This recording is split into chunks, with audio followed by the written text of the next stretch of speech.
Hi guys, Naturally Ash here. I'm about to finally finish Jaws, which is a movie that I've only seen bits and pieces of over the years.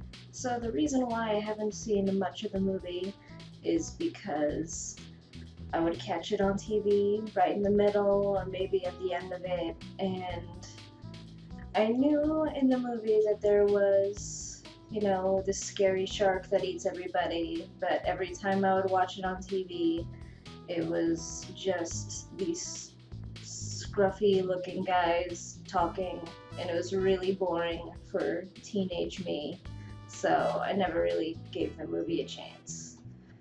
But, you know, I've heard that it's a masterpiece and it's one of the best movies of all time, and you know, you're a movie buff, you have to watch Jaws. So I'm finally doing it, and let's see. Hopefully, it's not as boring as I thought it was trying to watch it as a kid.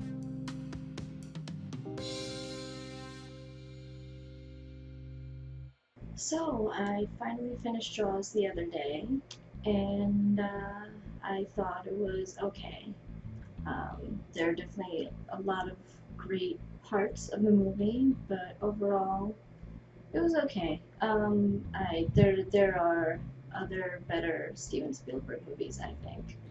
So what discouraged me from watching the movie as a kid were all the talking parts, but actually that's what I really liked in this movie.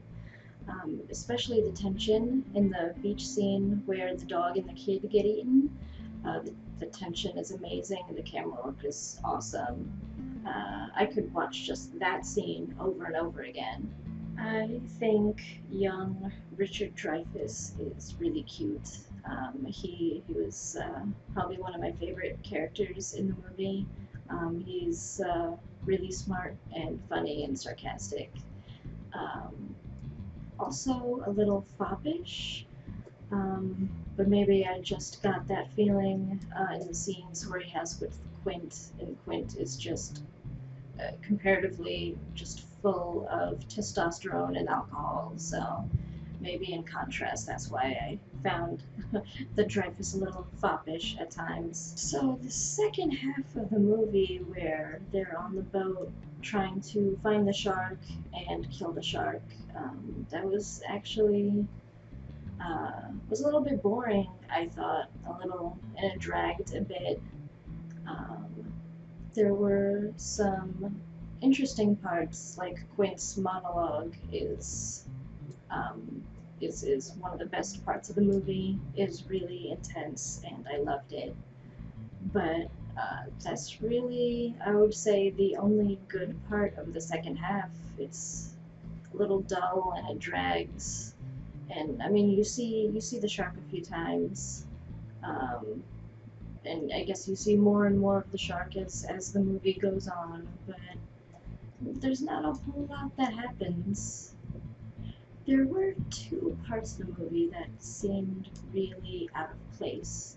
Um, the one part where Brody and the Dreyfus are out in the middle of the night, in the middle of the ocean, and they find the abandoned boat and the corpse in it that seemed out of place, uh, just because of how horrific and gory it was, and it seemed really just dark. Like it should have been in a much darker, scarier movie. And I know Jaws is supposed to be a horror film, but it's a little bit more lighthearted than a lot of horror movies. But maybe I got the lightheartedness from the other thing I thought was out of place was John Williams' whimsical score for pretty much all the parts of the movie that didn't feature a shark attack. Um, it was just I think there was a few times where the music was pretty whimsical, even when I didn't call for it. And it was inappropriate. I think it was during one of the scenes later when we see more of the shark. It was very whimsical when it should have been a little darker. I don't know. I don't know if this was John Williams' first movie he's ever scored, but it was a little, I don't know. There's better John Williams scores in other movies. So overall, I found Jaws to be pretty decent. There are definitely parts in the movie that I could probably watch over and over again, but as for, watching the whole movie over and over again, probably not. If you enjoyed this review, like, share, and subscribe. I'll make a list on my Tumblr of other movies that I need to finally finish. Comment on this video or message me on Tumblr and let me know what movies you want me to finally finish and finally do a review on. I'll see you when I see ya. Bye.